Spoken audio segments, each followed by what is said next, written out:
की 100 बड़ी खबरें। कोरोना की बेकाबू रफ्तार फिर नए रिकॉर्ड बनाने लगी है। पिछले 24 घंटे में देश में कोरोना के 43,815 केस सामने आए। इसके साथ ही देश में कोरोना मरीजों का आंकड़ा 1,15,90,000 को पार कर गया। वहीं पिछले 24 घंटों में कोरोना के 196 लोगों की मौत हो गई, जिसके बाद कोरोना से मरने वालों का आंकड़ा 1,59,789 हो गया है। कोरोना की दूसरी लहर की आशंका के चलते गहलोत सरकार ने कड़ा कदम उठाया। जयपुर, जोधपुर, कोटा, अजमेर, भीलवाड़ा, उदयपुर, सांगवाड़ा और कुशलगढ़ में रात 11 बजे से सुबह 5 बजे तक नाइट कर्फ्यू रहेगा। राज्य सरकार की गाइडलाइंस के मुताबिक आईटी कंपनियां, रेस्टोरेंट के साथ आपातकालीन सेवाओं और जरूरी काम करने वालों को नाइट कर्फ्यू में छूट रहेगी। 25 मार्च से राजस्थान आने वालों को 72 घंटे पहले आरटीपीसीआर नेगेटिव रिपोर्ट दिखानी होगी। इससे पहले केरल, महाराष्ट्र, गुजरात, पंजाब, हरियाणा और मध्य प्रदेश से आने वालों पर थोड़ी सख्ती की गई थी। राजस्थान में भी कोरोना की रफ्तार तेज होती जा रही है। पिछले 24 घंटे में प्रदेश में 476 लोग कोरोना संक्रमित मिले। वहीं 2 लोगों की मौत हो गई, जबकि 199 मरीज डिस्चार्ज हुए। महाराष्ट्र में कोरोना की रफ्तार ने चिंता बढ़ा दी है। यहां एक दिन में सबसे ज्यादा 30,535 लोग कोरोना संक्रमित मिले। कोरोना की शुरुआत से अब तक का ये सबसे बड़ा आंकड़ा है। दिल्ली में पिछले 24 घंटे में कोरोना के 813 नए केस सामने आए, जबकि 2 मरीजों की कोरोना से मौत हो गई। कर्नाटक में पिछले 24 घंटे में कोरोना के 1,715 नए केस सामने आए, 2 लोगों की मौत हो गई। मध्य प्रदेश में पिछले 24 घंटे में 1,322 नए कोरोना केस मिले, जबकि 3 लोगों की मौत हो गई। छत्तीसगढ़ में कोरोना के बढ़ते संक्रमण के तहत स्कूलों को लेकर राज्य सरकार ने बड़ा निर्णय लिया। सरकार ने आगामी आदेश तक तत्काल प्रभाव से सभी स्कूलों को बंद करने के आदेश जारी किए। कोटा में रविवार को कोरोना के 39 नए केस सामने आए हैं। पिछले 3 दिनों में पॉजिटिव मरीजों की संख्या 159 तक पहुंच गई है। मुख्यमंत्री अशोक गहलोत ने ट्वीट कर लोकसभा अध्यक्ष ओम बिरला की शीघ्र स्वास्थ्य लाभ की कामना की। कोरोना पॉजिटिव पाए जाने के बाद उन्हें दिल्ली एम्स में भर्ती कराया गया है। Lok Sabha speaker Om Birla corona positive पाए गए हैं, जिनकी स्वास्थ्य सुधार के लिए भाजपा कार्यकर्ताओं ने बालाजी मंदिर में हनुमान चालीसा का पाठ किया। कोटा में कोरोना वायरस वापस तेजी से पैर पसार रहा है। रेलवे के 2 अधिकारी कोरोना पॉजिटिव पाए गए हैं। चित्तौड़गढ़ में कालिका माता मंदिर में श्रद्धालुओं के बिना मास्क के प्रवेश को रोक दिया गया है। कोरोना को देखते हुए रात्रिकालीन कर्फ्यू के बाद प्रशासन भी पूरी तरह अलर्ट है। उदयपुर पुलिस कोविड गाइडलाइंस की पालना नहीं करने पर 7 दुकानें सीज कर चुकी है। बीजेपी ने पश्चिम बंगाल चुनाव के लिए अपना संकल्प पत्र जारी कर दिया है। संकल्प पत्र में बीजेपी ने वादों का पिटारा खोला। गृहमंत्री अमित शाह ने संकल्प पत्र जारी करते हुए कहा, हमारा मकसद सोनारा बांग्ला बनाने का है। अमित शाह ने कहा, राज्य में बीजेपी की सरकार बनने पर महिलाओं को सरकारी नौकरियों में 33% रिजर्वेशन देंगे, जबकि पहली कैबिनेट मीटिंग में नागरिकता संशोधन कानून को लागू करेंगे। बंगाल के बांकुरा में रैली को संबोधित करते हुए पीएम मोदी ने टीएमसी पर करारा हमला बोला। प्रधानमंत्री ने कहा, टीएमसी मंत्र जहां स्कीम वहां स्कैम, 2 मई दीदी गई। कांग्रेस ने पश्चिम बंगाल विधानसभा चुनाव के लिए 30 उम्मीदवारों का ऐलान किया है। सूची में 7 उम्मीदवार 7वें चरण के लिए, 10 उम्मीदवार 6ठे चरण के लिए, 12 उम्मीदवार 7वें और 10 उम्मीदवार 8वें चरण के चुनाव के हैं। फटी जींस के बाद उत्तराखंड के सीएम तीरथ का एक और विवादित बयान सामने आया। नैनीताल के रामनगर में एक कार्यक्रम में बोलते हुए तीरथ रावत ने कहा, जिसने 2 पैदा किए उसको 10 किलो राशन मिला, जिसने 20 पैदा किए उसको क्विंटल मिला। अब इसमें दोष किसका है? आज विश्व जल दिवस है। इस अवसर पर पीएम नरेंद्र मोदी जल शक्ति अभियान कैच द रेन अभियान की शुरुआत करेंगे। परमबीर सिंह की चिट्ठी के बाद केंद्रीय मंत्री रविशंकर प्रसाद ने उद्धव ठाकरे सरकार पर निशाना साधा। एक प्रेस कॉन्फ्रेंस में रविशंकर प्रसाद ने पूछा कि सचिन वाजे को किसके दबाव में लाया गया, शिवसेना के, सीएम के या फिर शरद पवार के। मुंबई के पूर्व पुलिस कमिश्नर परमबीर के लेटर बम से महाराष्ट्र की सियासत में हड़कंप मच गया है। इस बीच एनसीपी सुप्रीमो शरद पवार ने पार्टी के 2 बड़े नेताओं जयंत पाटिल और अजीत पवार को दिल्ली बुलाया है। बता दें, मुंबई के पूर्व पुलिस कमिश्नर परमबीर सिंह ने मुख्यमंत्री उद्धव ठाकरे को लिखे पत्र में आरोप लगाया कि महाराष्ट्र के गृह मंत्री अनिल देशमुख पुलिस अधिकारियों से हर महीने 100 करोड़ रुपए की वसूली करवाना चाहते थे। चिट्ठी के वायरल होने के बाद गृहमंत्री अनिल देशमुख की सफाई भी आ गई। उन्होंने कहा, एंटीली और मनसुख हिरेन केस में सचिन वाजे का डायरेक्ट लिंक नजर आ रहे हैं। वो मुझ पर गलत आरोप लगाकर खुद को बचाने की कोशिश में है। अजय माकन आ जाएंगे जयपुर, जहां वो उपचुनाव को लेकर पीसीसी पदाधिकारियों की बैठक लेंगे। उदयपुर के झाड़ोल विधानसभा क्षेत्र में घोषणाओं के लिए मुख्यमंत्री अशोक गहलोत ने झाड़ोल के कांग्रेस प्रतिनिधिमंडल से मुलाकात की। कांग्रेस नेताओं ने सीएम गहलोत का स्वागत किया। बीजेपी के राष्ट्रीय सचिव अलका गुर्जर ने गहलोत सरकार पर निशाना साधा। उन्होंने कहा कि जब से प्रदेश में गहलोत सरकार आई है, प्रदेश बेहाल हो गया है। उन्होंने कहा, कांग्रेस के अंदरूनी झगड़े में आम जनता पिस रही है। सवाई माधोपुर के गंगापुर सिटी के दौरे पर पहुंचे बीजेपी प्रदेश अध्यक्ष सतीश पूनिया ने जिला कार्य समिति की बैठक को संबोधित किया। पूनिया ने बैठक में पहुंचे कार्यकर्ताओं से बीजेपी को बूथ लेवल पर मजबूत करने का निर्देश दिया। किसान आंदोलन के समर्थन और केंद्रीय कृषि कानूनों के विरोध में 23 मार्च को जयपुर में किसान महापंचायत का आयोजन होगा। महापंचायत को भारतीय किसान यूनियन के राष्ट्रीय प्रवक्ता राकेश टिकैत संबोधित करेंगे।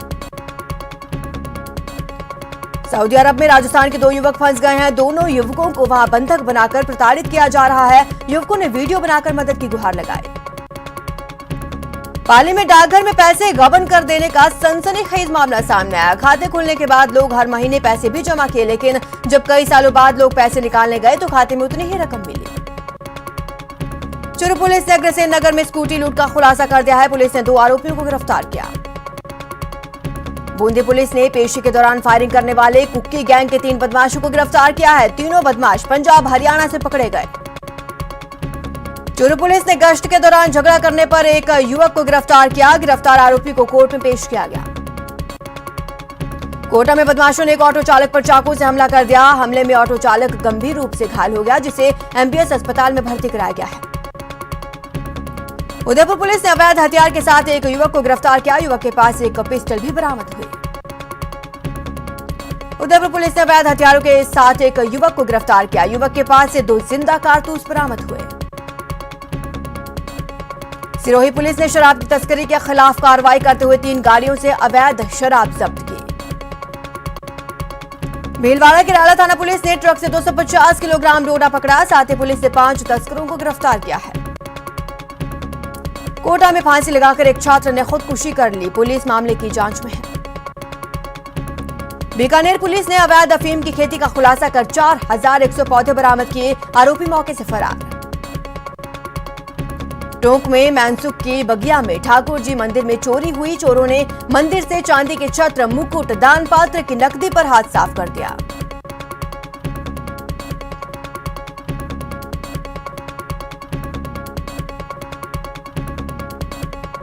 भरतपुर की खो थाना पुलिस ने सेक्स चैट और ऑनलाइन ठगी मामले में 2 बदमाशों को गिरफ्तार किया। बदमाशों के कब्जे से 2 मोबाइल फोन बरामद किए गए।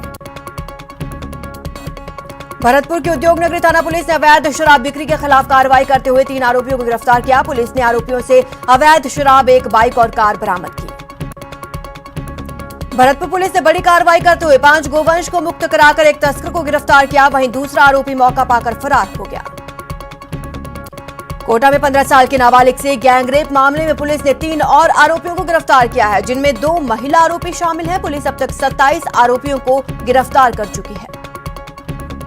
पश्चिम एक्सप्रेस में विदेशी महिला से छेड़छाड़ मामले में आरपीएफ के हेड कांस्टेबल को निलंबित कर दिया गया। कोटा रेल प्रशासन ने विदेशी महिला की शिकायत पर कार्रवाई की।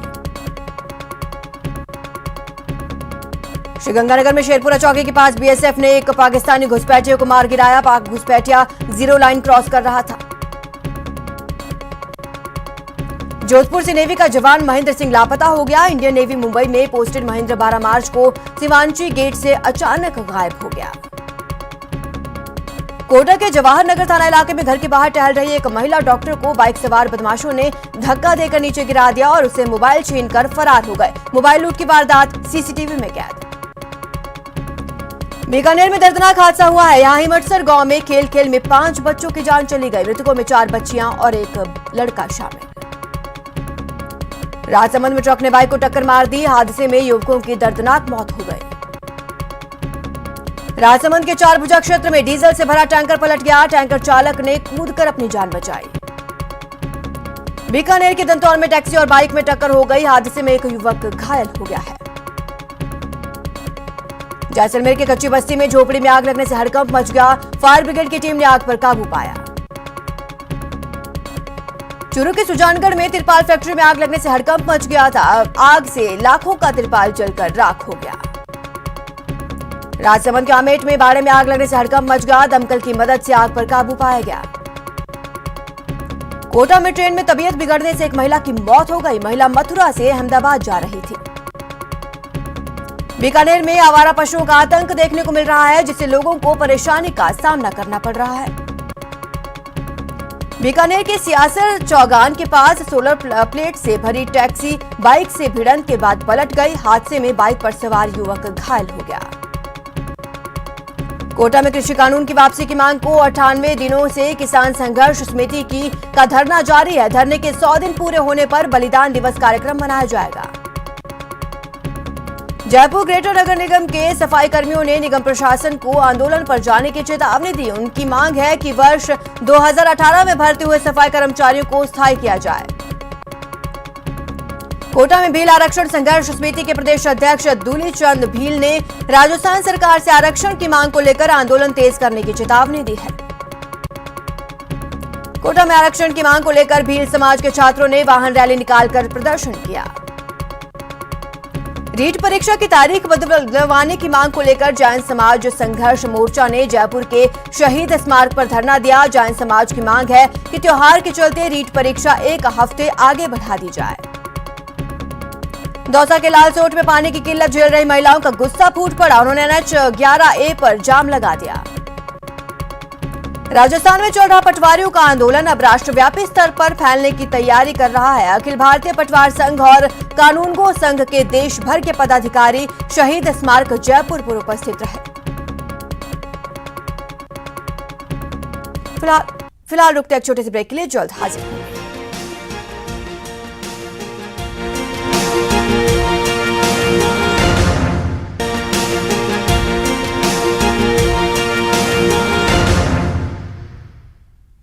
ब्रेक के बाद आपका स्वागत है। चलिए देख लेते हैं कुछ और खबरें। ऊर्जा मंत्री डॉक्टर बीडी कल्ला 3 दिवसीय दौरे पर बीकानेर पहुंचे, जहां उन्होंने पौधारोपण एवं सम्मान समारोह में भाग लिया। राजस्थान में पूर्व चिकित्सा मंत्री नवाब एमादुद्दीन के आवास पर मुस्लिम समाज के अहम मुद्दों पर एक कार्यक्रम आयोजित किया गया। इस कार्यक्रम में पूर्व विदेश मंत्री सलमान खुर्शीद मुख्य अतिथि रहे। दिल्ली से जयपुर पहुंचे राष्ट्रीय अल्पसंख्यक आयोग के उपाध्यक्ष आतिफ रशीद ने अल्पसंख्यकों के मुद्दों पर मीडिया से खुलकर बात की। उन्होंने बताया कि वो मुख्यमंत्री अशोक गहलोत से मिलने वाले हैं और उनसे अल्पसंख्यकों के मुद्दे पर बात करेंगे। अलवर में मुस्लिम समाज की महापंचायत हुई। इस महापंचायत में युवाओं को आपराधिक गतिविधियों से दूर करने और तालीम दिलाने के लिए एकजुट होकर प्रयास करने पर जोर दिया गया। ख्वाजा मोइनुद्दीन चिश्ती की दरगाह में राष्ट्रीय अल्पसंख्यक आयोग के उपाध्यक्ष आतिफ रशीद ने मखमली चादर और अकीदत के फूल पेश किए। राजस्थान कर्मचारी चयन बोर्ड की ओर से लिपिक भर्ती परीक्षा का 2 पारियों में आयोजन किया गया। संभाग मुख्यालयों पर आयोजित परीक्षा में दोनों पारियों की परीक्षा शांतिपूर्ण संपन्न हुई। जोधपुर के उद्योगपतियों ने पचपदरा के रिफाइनरी में चल रहे विकास कार्यों का निरीक्षण किया। प्रतापगढ़ में स्वास्थ्य विभाग की ओर से तंबाकू नियंत्रण पर कार्यक्रम हुआ, जिसमें लोगों को बचाव का संदेश दिया गया। दौसा के महुआ से निर्दलीय विधायक ओम प्रकाश हुड्डा का अपने विधानसभा क्षेत्र में स्वागत हुआ। इस दौरान उन्होंने महुआ अस्पताल में ओपीडी सेंटर का शिलान्यास किया। कांग्रेस के पूर्व प्रदेश अध्यक्ष स्वर्गीय सरदार हरलाल सिंह की पुण्यतिथि मनाई गई। कांग्रेस नेताओं ने स्वर्गीय सरदार हरलाल सिंह के चित्र पर पुष्पांजलि अर्पित कर उन्हें याद किया। सरकार की ओर से बाड़मेर जिले के पचपदरा में प्रस्तावित HPCL रिफाइनरी के जल्द शुरू करने को लेकर कवायद तेज हो गई है। रिफाइनरी चालू होने के बाद क्षेत्र में आसपास उद्योग और रोजगार की संभावना बढ़ेगी। भरतपुर में महिला बाल विकास और जल जीवन मिशन को लेकर कलेक्टर नथवल डीडेल की अध्यक्षता में समीक्षा बैठक हुई। विश्व वानिकी दिवस पर दौसा में वन विभाग ने वन चेतना रैली का आयोजन किया। सिविल लाइन से ये वाहन रैली रवाना हुई, जो शहर के प्रमुख मार्गों से होती हुई उपवन संरक्षक कार्यालय में जाकर संपन्न हुई। कोटा थर्मल पावर स्टेशन में कोबरा निकलने से हड़कंप मच गया। खबर पाकर पहुंचे स्नेक कैचर गोविंद शर्मा ने कोबरा का रेस्क्यू किया। बीकानेर में राजस्थान शिक्षक संघ सियाराम की ओर से प्रांतीय महासमिति अधिवेशन आयोजित किया गया। अधिवेशन के दौरान प्रतिनिधियों ने अलग अलग सत्रों में नई शिक्षा नीति को लेकर चर्चा की। शशि खंडेलवाल मेमोरियल ट्रस्ट की ओर से जयपुर के महावीर स्कूल में 21वां ब्लड डोनेशन कैंप आयोजित किया गया, जिसमें काफी संख्या में लोग ब्लड डोनेट करने के लिए पहुंचे। कोटा में रविवार को 41 साइट्स पर वैक्सीन सत्र का आयोजन हुआ, जिसमें 377 लोगों को पहली डोज की वैक्सीन लगाई गई। बूंदी में रामसागर झील संरक्षण समिति की ओर से रामसागर झील के पास ग्रामीणों ने श्रमदान किया। चूरू जिला मुख्यालय पर राष्ट्रीय तंबाकू नियंत्रण प्रकोष्ठ की ओर से कार्यशाला का आयोजन किया गया।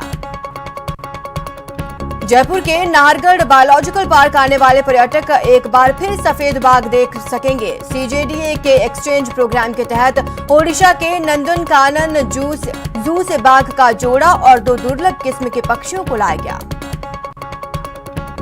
कोटा के जगदीशपुरा गांव के लक्ष्मी नारायण मंदिर में अब नियमित पुजारी पूजा अर्चना करेंगे। पुजारी को भोग सहित 3,500 रुपए महीने और मंदिर की कृषि भूमि से होने वाली आय दी जाएगी।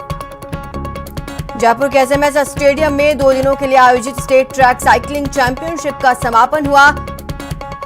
इसमें कई लोगों ने भाग लिया।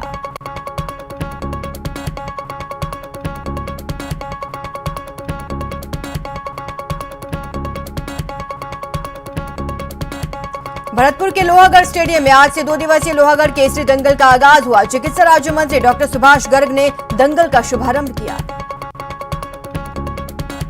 अलवर के चिकानी में अंतर्राज्यीय व्हीलचेयर क्रिकेट प्रतियोगिता शुरू हुई, जिसमें राजस्थान, तेलंगाना, बड़ौदा की दिव्यांग क्रिकेट टीम ने भाग लिया। भरतपुर में बार एसोसिएशन का होली मिलन समारोह महाराजा सूरजमल सभागार में आयोजित हुआ। इस दौरान कलाकारों ने नृत्य के माध्यम से भगवान भोलेनाथ के विवाह का चित्रण किया। साथ ही कृष्ण राधा का स्वरूप धारण कर फूलों के साथ मनमोहक होली खेली। बूंदी में राजपूत समाज की महिलाओं की ओर से फागोत्सव का आयोजन किया गया। इस दौरान महिलाओं ने शानदार प्रस्तुतियां दी। जयपुर में रविंद्र मंच सोसाइटी की ओर से रविंद्र कला उत्सव का आयोजन किया जा रहा है, जिसमें रविवार को नाटक रश्मि रथी का मंचन किया गया। बॉलीवुड अभिनेत्री हंसिका मोटवानी के भाई प्रशांत की destination wedding lake city Udaipur में हो रही है। इसके लिए हंसिका मोटवानी अपने परिवार के साथ झीलों के शहर पहुंचे हैं। इंडिया लेजेंड्स ने रोड सेफ्टी वर्ल्ड सीरीज के फाइनल में श्रीलंका को 14 रन से हराकर टूर्नामेंट अपने नाम कर लिया। पहले खेलते हुए इंडिया ने 182 रन बनाए। जवाब में श्रीलंका की टीम 167 रन ही बना सकी। चलिए कुछ खबरें